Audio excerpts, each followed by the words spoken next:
जय श्री कृष्णा। अभिमन्यु के बारे में ये बातें क्या आप जानते हैं?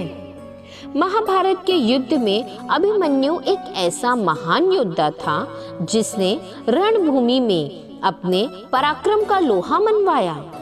बड़े से बड़ा योद्धा अभिमन्यु के सामने विवश नजर आया था। यही कारण है कि इस अकेले योद्धा को मारने के लिए 7 महावीरों और अनगिनत सेना का सहारा लेना पड़ा। इस महावीर की मृत्यु के उपरांत कर्ण जैसा पराक्रमी योद्धा भी शव के सामने नतमस्तक खड़ा नजर आया। अर्जुन स्वयं देवेंद्र के पुत्र थे।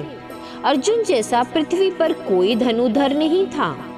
कहते हैं महारथी कर्ण एकलव्य अर्जुन से श्रेष्ठ धनुधर थे, किंतु यह सब अपवाद के विषय हैं।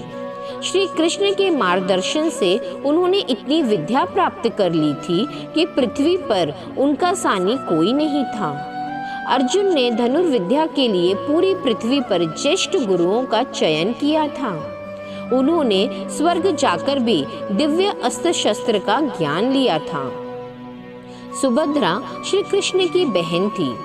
सुभद्रा मन ही मन अर्जुन को अपना वर मान चुकी थी और उससे विवाह करना चाहती थी। अर्जुन के विषय में उन्होंने पहले से ही अनेकों कहानियां सुन रखी थी। ऐसे क्षत्रिय से विवाह करना किसी भी स्त्री के लिए सौभाग्य की बात होती थी। सुभद्रा ने सुयोग वर के रूप में अर्जुन का चयन किया।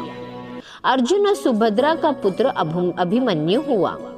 अभिमन्यु के रहस्य के विषय में श्री कृष्ण भली भांति परिचित थे, इसलिए उन्होंने अभिमन्यु का पालन पोषण स्वयं अपनी देख रेख में किया था। वह सुभद्रा को निरंतर वीर अभिमन्यु के परवरिश में किसी भी प्रकार की कोई कमी न होने पाए इसकी सलाह देते रहते थे। वह बताते थे इस जैसा योद्धा महावीर फिर कभी जन्म नहीं लेगा, इसलिए अपनी सारी ममता अपने पुत्र अभिमन्यु पर न्यौछावर कर दो। सुभद्रा ने अभिमन्यु का पालन पोषण अर्जुन के वनवास के दिनों के दौरान किया था। अभिमन्यु के चक्रव्यूह ज्ञान के विषय में माना जाता है कि अभिमन्यु को चक्रव्यूह का ज्ञान उसके पिता अर्जुन के वचनों से मां सुभद्रा के गर्भ में ही प्राप्त हो गया था। सुभद्रा अपने पति के पराक्रम को भली भांति जानती थी। उनके युद्ध कौशल और रण बहादुरी के किस्से समझ समाज में प्रसिद्ध थे। एक दिन की बात है, जब दोनों अकेले बैठे थे, तब सुभद्रा ने चक्रव्यूह के संदर्भ में जानना चाहा। अगर कोई योद्धा चक्रव्यूह में फंस जाए तो वह किस प्रकार सुरक्षित वापस निकल सकता है, यह सुनने की इच्छा जाहिर की। अर्जुन ने चक्रव्यूह के प्रत्येक चरण को सविस्तार सुभद्रा को कह सुनाया। सुभद्रा काफी थकी हुई थी और इस प्रकार के घटनाक्रम को वह पहली बार सुन रही थी। सुभद्रा चक्रव्यूह के भेदन को सुनते सुनते अचानक ही सो गई। गहरी नींद के कारण वहां से सुरक्षित वापस आने की कला को वह सुनने से वंचित रही। अर्जुन जिस समय इस चक्रव्यूह के ज्ञान को सुभद्रा के समक्ष प्रस्तुत कर रहे थे, उस समय अभिमन्यु सुभद्रा के गर्भ में था। वह अपनी माता के गर्भ से ही पिता द्वारा बताए गए चक्रव्यूह के समस्त ज्ञान को प्राप्त कर चुका था, किंतु माता के सो जाने के कारण अभिमन्यु चक्रव्यूह का उतना ही ज्ञान ले पाया जितना माता ने सुना था। अभिमन्यु युद्ध भूमि में जब शत्रुओं द्वारा रचे गए चक्रव्यूह का भेदन करते हुए अंदर तक घुस कर आया, उसने एक एक करके अनेकों महारथियों को अपने बाहुबल और शौर्य का परिचय देते हुए उनका विनाश कर दिया। आक्रोशित वीर योद्धाओं ने मिलकर एक साथ अभिमन्यु पर वार किया, किंतु वह तब भी तनिक भी विचलित नहीं हुआ और दुगनी रफ्तार से उन सभी महारथियों पर टूट पड़ा। पिता द्वारा मिला ज्ञान यही तक था, वह चक्रव्यूह से निकलने की कला नहीं जानता था।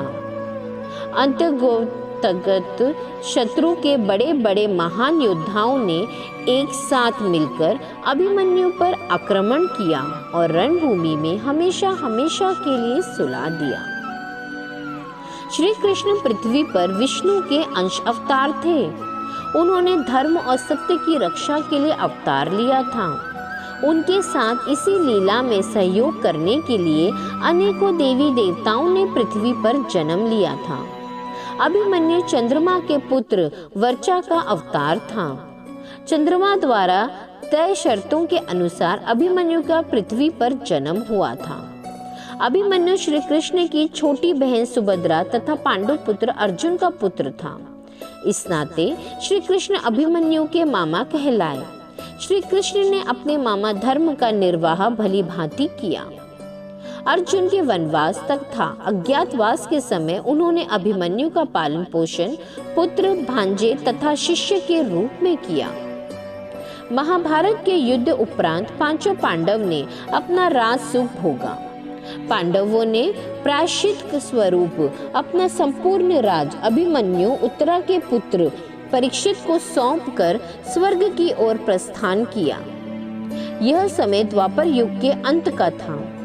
काल द्वारा कलयुग ने राजा परीक्षित के शासन काल में आने का आदेश पाकर राजा परीक्षित के सामने प्रकट हुआ। राजा परीक्षित धर्मपालक और वीर थे। उन्होंने कलयुग को अपने सीमा में घुसने से रोक दिया। कलयुग ने अपने पांव पसारने के लिए राजा परीक्षित से बैर मोल लेना उचित नहीं समझा।